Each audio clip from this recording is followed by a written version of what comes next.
Ito yung sunod, mga kababayan. Speaking of graft and corruption or plunder, Marcoleta.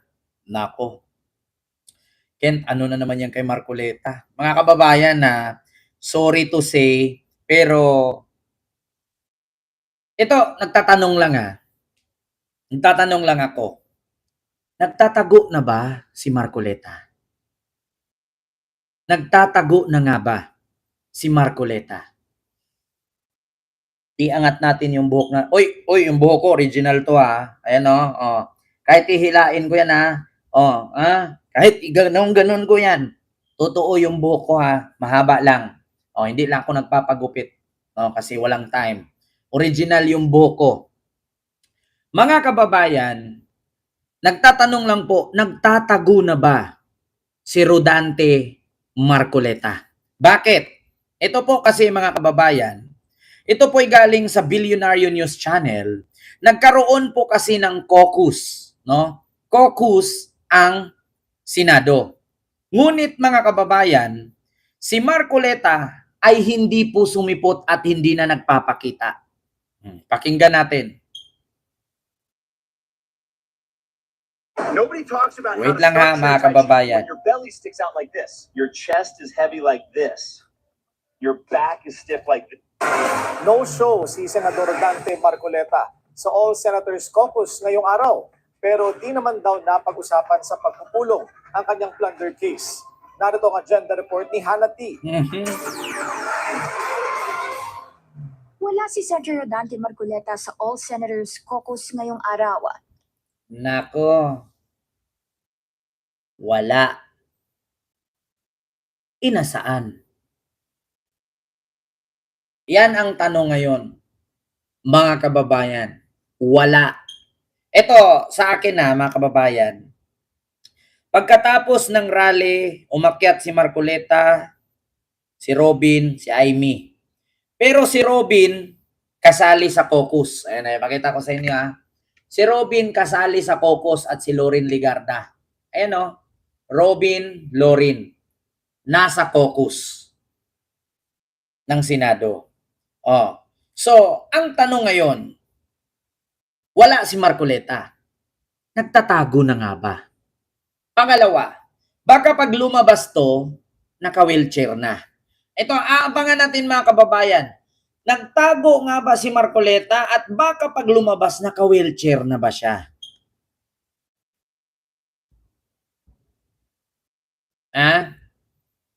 Baka pag lumabas ito, naka-wheelchair na. Nagtatanong lang po, like po tayo mga kababayan. Ako, mukhang kakaiba ito. Absent sa caucus si Marcoleta. Hindi sumipot. Hindi rin si Amy sumipot. Si Amy kasi baka nilagnat. Bakit? Ang haba ng baba kasi natatamaan ng ulan habang sumisigaw alam ko nilalagnat yun si Amy. Bakit? Ikaw ba naman? Ilang taon na ba si Amy? I'm sure 60, 70 na ba si Amy?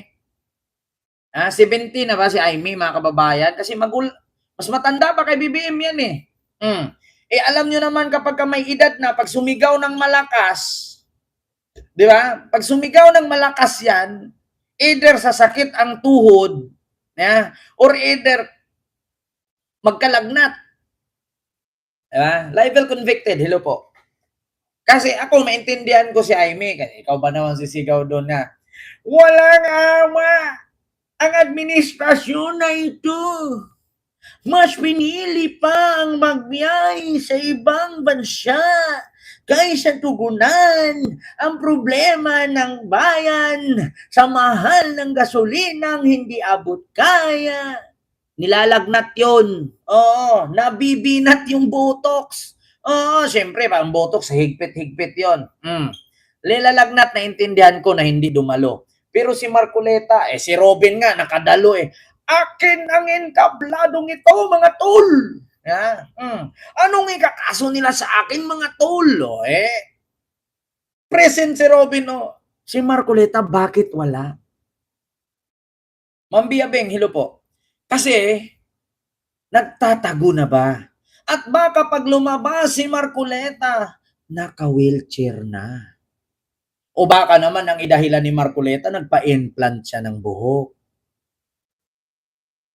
Baka pupunta ng Amerika o di kaya Germany. Alam ko, kadalasan pa naman sa nagpapa-stem cell, nagpapalagay ng buhok ay Germany. Baka naman kasi. Continue. Anging sina Senators Robin Padilla at Loren Legarda lang ang sumipot mula sa Senate minority. Hindi nagkomento ang mga senador pagdating sa kasong plunder na isinampa laban kay Marcoleta. I don't want to make any comments right now. I'm sorry. Pinag-usapan lang daw nila ang last leg of preparations para sa impeachment trial ni VP Sara. Basta ang pinag-usapan lang namin sa all about impeachment. Binigyan namin ng bisya kami ng mga documents para to follow yung Mamulay, sequencing. That's it. Una nang nanawagan si Tulfo na sana'y makarating ang minorya sa pagpupulong para hindi daw sila iba-iba ng posisyon.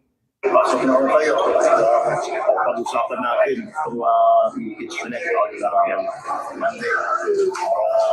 Same page tayo. Anong gagawin natin? Sa dumating na kayo. Kailangan tayo sa kayo. May mga minungkahi raw si Legarda sa meeting, ayon kay Padilla, pero hindi pa ito idinetalye sa ngayon. Para sa public viewing ng trial, required ang mga gustong pumasok ng Senado na mag-register online. I think the secretary has already released an advisory sa Actually, mga kababayan, nagtatanong lang po ako dahil ba si Marcoleta natatakot hulihin kaya hindi na naglumalabas or nagtatago na, or advance na siyang hindi dumalo sa caucus kasi alam niyang hindi naman talaga siya makakasali, makukulong na siya Yeah. Actually, naintindihan ko si Marcoleta. Bakit? Tama nga sabi ni Robin, matalino si Marcoleta. Bakit? Tandaan nyo, may caucus ang Senado, wala siya. May caucus ang Senado, wala siya. Bakit? Alam na kasi niya, ano pa bang rason? Ano pa bang rason para dumalo siya sa isang caucus or pag-meeting? Kung makukulong na din naman siya at bawal din naman siyang maging senator judge. Actually, mga kababayan, alam ko na alam ko na. Matalino si Marcoleta. Bakit? Bakit ba naman siya dadalo pa sa caucus kung makulong siya, hindi na rin naman siya makakadalo dyan? Tama nga, di ba? Tama naman, mga kababayan.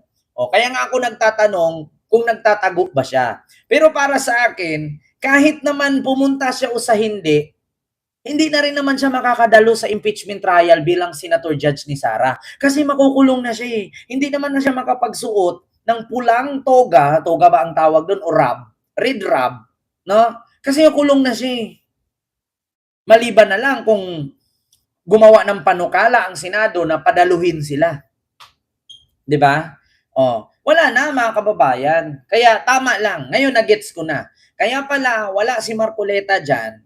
Kaya pala si Marcoleta hindi dumalo kasi alam naman niya ba ano pa bang saysay para dumalo siya? Makukulong lang din naman siya. So wala na rin. Tuloy-tuloy na. Huwag na siyang dumalo. Kasi hindi din naman siya makakadalo. Red robe. Ganon yun. Yun nga, hindi na pula ang susutin niya, orange. Di ba, Sir Henry? Tama naman yun. Mga kababayan. Continue. public will be allowed through BMS. First come, first serve, basis ata. So the BMS will be open at 2 o'clock.